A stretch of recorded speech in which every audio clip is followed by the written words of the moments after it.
The Village, Chapter 33 of Shardik by Richard Adams. All that day, while the sun moved round the sky at his back, Keldrek followed, as Shardik plodded on. The bear's pace varied little. Sometimes he broke into a kind of heavy trot, but after a short distance would falter, throwing up his head repeatedly, as though trying to rid himself of irritant pain. Although the wound between his shoulders was no longer bleeding, it was clear, from his uneasy, stumbling gait, and his whole air of discomfort, that it gave him no peace. Often he would rise on his hind legs and gaze about him over the plain, and Keldrek, afraid in that open place without cover, would either stand still or drop quickly to his knees and crouch down. But at least it was easy to keep him in sight from a distance, and for many hours, remaining a long bowshot or more away, Keldrek moved quietly on over the grass and scrub, holding himself ready to run if the bear should turn and make towards him. Shardik, however, seemed unaware of being followed. Once, coming to a pool, he stopped to drink and to roll in the water, and once he lay for a while in a grove of myrtle bushes, planted for a landmark round one of the lonely wells used, time out of mind, by the wandering herdsmen. But both these halts ended when he started suddenly up, as though impatient of further delay, and set off once more across the plain. 2 or 3 times they came within sight of cattle grazing. Far off though they were, Keldrek could make out how the beasts turned and raised their heads all together, uneasy and suspicious of whatever unknown creature it might be that was coming. He hoped for the chance to call to one of the herd boys and send him with a message, but always Shardik passed very wide of the herds, and Keldrek, considering whether to leave him, would decide to await a better opportunity. Late in the afternoon he saw by the sun that Shardik was no longer moving northeast, but north. They had wandered deep into the plain. How far he could not tell, perhaps 10 miles east of the road that ran from Bekla to the Gelt foothills. The bear showed no sign of stopping or turning back. Keldrek, who expected that he would wander until he found food and then sleep, had not foreseen this steady journeying, without pause either to eat or rest, by a creature recently wounded and confined for so long. He now realized that Shardik must be impelled by an overwhelming determination to escape from Bekla, to stop for nothing until he had left it far behind, and to avoid on his way all haunts of man. Instinct had turned him towards the mountains, and these, if it were his intention to do so, he might well reach in 2 or 3 days. Once in that terrain he would be hard to recapture. Last time it had cost lives and the burning of a tract of partly inhabited country. Yet, if enough men could be mustered in time, he might be turned, and then, dangerous though it would be, perhaps driven, with noise and torches, into a stockade or some other secure place. It would indeed be a desperate business, but whatever the outcome, the first need was to check him in his course. A message must be sent, and helpers must come. As the sun began to sink, the greens and browns of the long, gentle slopes changed first to lavender, and then to mauve and grey. A cool, damp smell came from the grass and scrub. The lizards disappeared, and small, furry animals, conies, mice, and some kind of long-tailed leaping rat, began to come from their holes. The hard shadows softened, and a thin, light dusk rose, as though out of the ground, in the lower parts of the shallow combes. Keldrek was now very tired, and nagged by pain from the stab wound in his hip. Concentrating on remaining alert to Shardik, he became aware only gradually, like a man awakening, of distant human voices and the lowing of cattle. Looking about him, he saw in a hollow, a long way to his left, a village. Huts, trees, and the grey shining dot of a pond. He could easily have overlooked it altogether, for the low, inconspicuous dwellings, irregular in outline, and haphazard as trees or rocks, seemed, with their mixture of dun, grey, and earth-brown colours, almost a natural part of the landscape. All that obtruded upon his weary sight and hearing were a little smoke, the movement of cattle, and the far-off cries of the children who were driving them home. At this moment Shardik, a quarter of a mile ahead, stopped and lay down in his tracks, as though too tired to go further. Keldrek waited, watching the faint shadow of a blade of grass beside a pebble. The shadow reached and crossed the pebble, but still Shardik did not get up. At length Keldrek set off for the village, looking behind him continually to be sure of the way back. Before long he came to a track, and this led him to the cattle pens of the village outskirts. Here all was in turmoil, the herd boys chattering excitedly, rebuking one another, raising sudden cries, whacking, poking, and running here and there as though cattle had never before been driven into a stockade since the world began.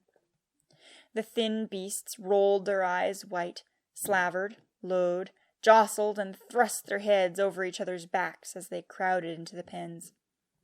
There was a flopping and a smell of fresh dung, and a haze of dust floated glittering in the light of the sunset.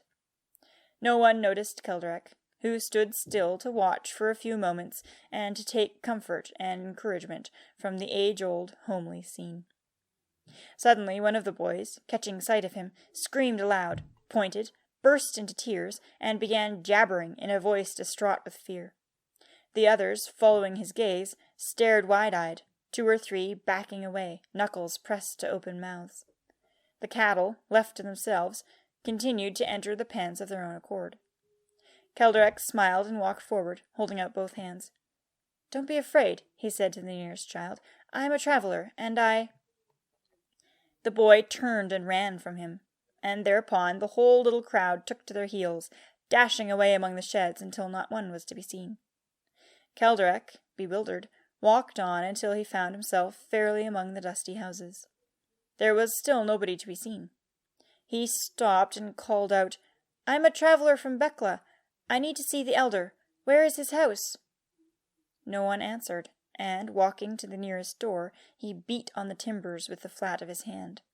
It was opened by a scowling man carrying a heavy club. "I am an Ortelgan and captain of Bekla," said Keldrek quickly. "Hurt me, and this village shall burn to the ground."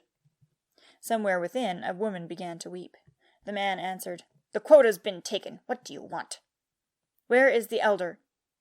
The man pointed silently towards a larger house a little way off, nodded, and shut the door. The elder was grey, shrewd, and dignified, a taker of his time, a user of convention and propriety to size up his man and gain opportunity to think. With impenetrable courtesy he greeted the stranger, gave orders to his women, and while they brought first water and a thin towel, and then food and drink, which Keldrek would not have refused if they had tasted twice as sour, talked carefully of the prospects for summer grazing, the price of cattle, the wisdom and invincible strength of the present rulers of Bekla, and the prosperity which they had undoubtedly brought upon the land. As he did so, his eyes missed nothing of the stranger's Ortelgan looks, his dress, his hunger, and the bound wounds on his leg and forearm. At last, when he evidently felt that he had found out as much as he could, and that no further advantage was to be gained from avoiding the point, whatever it might be, he paused, looked down at his folded hands, and waited in silence. "Could you spare a couple of lads for a trip to Bekla?" asked Keldrek. "I'll pay you well." The elder continued silent for a while, weighing his words. At last he replied, "I have the tally stick, sir, given to me by the provincial governor when we provided our quota last autumn. I will show you." "I don't understand. What do you mean?" "This is not a large village. The quota is 2 girls and 4 boys every 3 years. Of course, we give the governor a present of cattle to show our gratitude to him for not fixing it higher. We are not due again for another 2.5 years. Have you a warrant?" "Warrant? There's some mistake." The elder looked up quickly, smelling a rat, and not slow to be after it. "May I ask if you are a licensed dealer? If so, surely it is your business to know what arrangements are enforced for this village." "I'm not a dealer at all. Forgive me, sir," said the elder crisply, his manner becoming somewhat less deferential.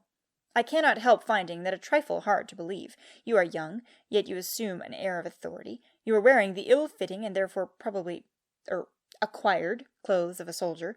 You have clearly walked far, probably by some lonely way, for you were very hungry. You have been recently wounded in several places. The wounds suggest to me a scuffle rather than battle, and if I am not wrong, you are an Ortelgan. You asked me for 2 boys for what you called a trip to Bekla, and said you would pay me well. Perhaps when you say that, there are some elders who reply, 'How much?' For my part, I hope to retain my people's respect, and to die in my bed. But, setting that aside, I don't care for your kind of business. We are all poor men here, and nevertheless these people are my people. The Ortelgan's law we are forced to obey, but as I told you, we are quit for 2 autumns to come. You cannot compel me to deal with you." Keldrek sprang to his feet. "I tell you I'm no slave trader. You completely misunderstood me. If I'm an unlicensed slave trader, where's my gang?" "That is what I would very much like to know. Where and how many? But I warn you that my men are alert, and we will resist you to the death." Keldrek sat down again. "Sir, you must believe me. I am no slave trader. I am a lord of Bekla. If we—" The deep twilight outside was suddenly filled with clamor. Men shouting, trampling hooves, and the bellowing of terrified cattle. Women began to scream, doors banged, and feet ran past on the track.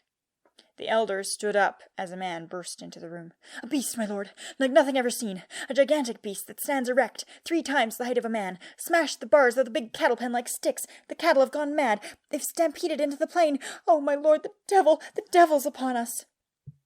Without a word, and without hesitation, the elder walked past him and out through the door. Keldrek could hear him calling his men by name, his voice growing fainter as he made his way towards the cattle pens on the edge of the village.